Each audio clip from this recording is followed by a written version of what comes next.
I've always been curious, especially with you. Why is it that... So you were a sangoma, a public one at that, and then you left the Bungoma and you became a woman of God, not a Christian. Why did that transition need to be... Why does your faith or belief need to be public? Why couldn't you just say, I'm not a sangoma, don't care, don't ask me what I do now, and go practice your thing privately? Why does it always need to be your public persona? What did I say in the public? You were preaching. I never preached. In a white dress, come on. No. You're preaching on TikTok. The clip, and it's like, why does it have to be always be public? Isn't it a personal thing? There's nothing that I'm currently doing spiritually that is public.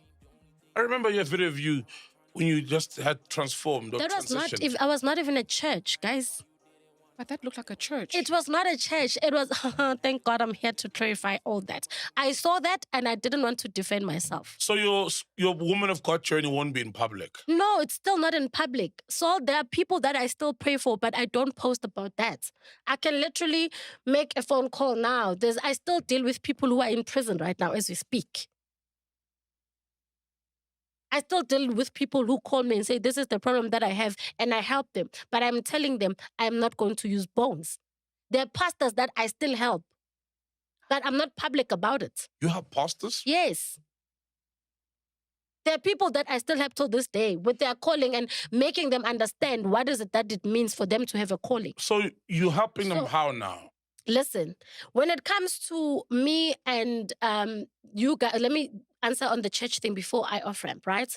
And it was not a church service. So there's a guy called Katleho. I think she's from Sharkville. She's a very young guy who like the church is Postola, right? The clap and tap church. Yeah. And then when they called me, I was a guest speaker there. I was a guest speaker. That was not me in church. It was different churches, different people from different places that were invited there.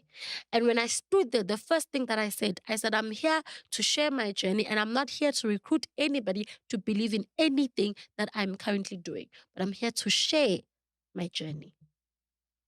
How good were you as a sangoma out of 10, would you say?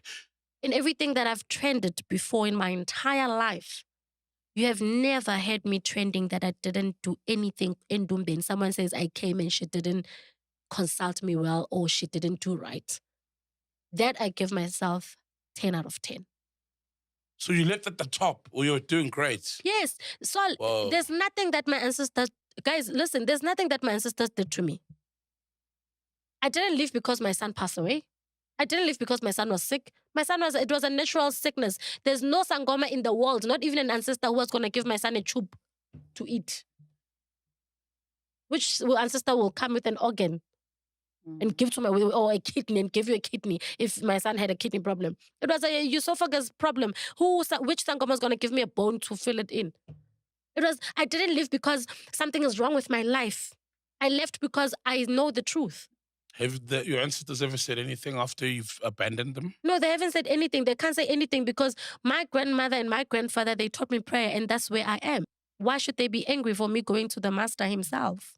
Do you not feel like a hypocrite, though? Because you build your whole brand behind Usangoma. I mean, made so much money from Gogo, it. Skhotheni. And capital and profited from it. Yes, it was my time. My time.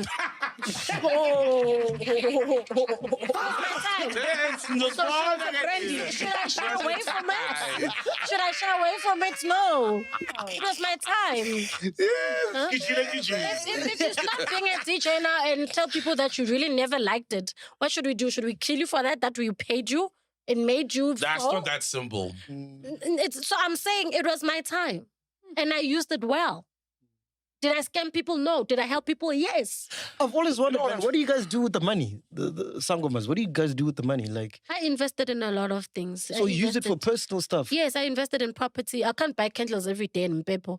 Oh, I thought it was for the ancestors or something. How are you giving to them? They're dead. I did everything for myself. I invested in properties. I invested in certain things that I have. Can't mention, but yeah, it was for me. I gave them a name. I feel like it was a business plan from the start. It wasn't. The whole thing.